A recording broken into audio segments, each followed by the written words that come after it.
Grupo-grupo rin ng mga deboto ang maagang naglakad mula sa iba't ibang lugar para sumama sa prosesyon ng Poong Jesus Nazareno. Yan ang unang balita live ni Bam Alegre. Bam?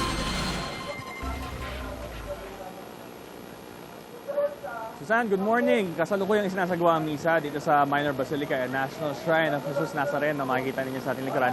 At marami na rin yung deboto na dito na naghihintay sa pagdating ng andas, which is matagal pa naman bago makarating dito. Pero yung iba dito na pinili na mag-station at maghintay.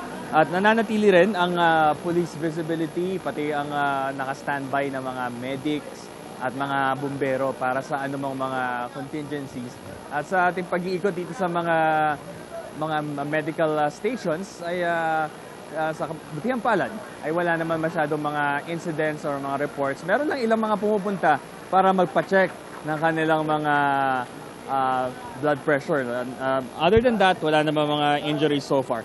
Lalo most of the mga deboto ay nasa may Quirino Grandstand pa. Ngayon, pakinggan natin yung pahayag ng ilan sa mga ating mga deboto na nakapanaya.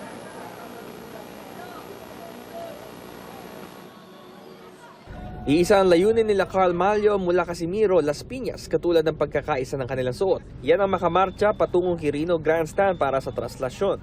Bahagi kasi ito ng panata niya taon-taon. Para sa mga anak ko rin, tapos sa pamilya ko, para mawala yung mga nararamdaman nila. Mula naman sa 8th Avenue sa Caloocan, sina Luis de los Santos at ang mga nananampalataya mula San Roque Cathedral.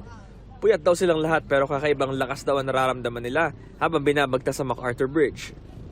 Epidemya, sir. Huwag sanang yung mga epidemya natin na kumakalat. Nagmistula na rin nagpiknik sa bangketa sina Annalisa Zapata habang hinihintay ang mga kasamahan. Bid-bid din nila ang kanilang mga anak dahil naniniwala silang mahalagang family bonding ang pagsali sa prosesyon ng Poong Jesus Nazareno. Ano namin kalakasan saka sa pamilya.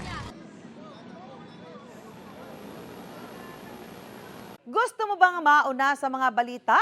Mag-subscribe na sa GMA Integrated News sa YouTube at tumutok sa unang balita.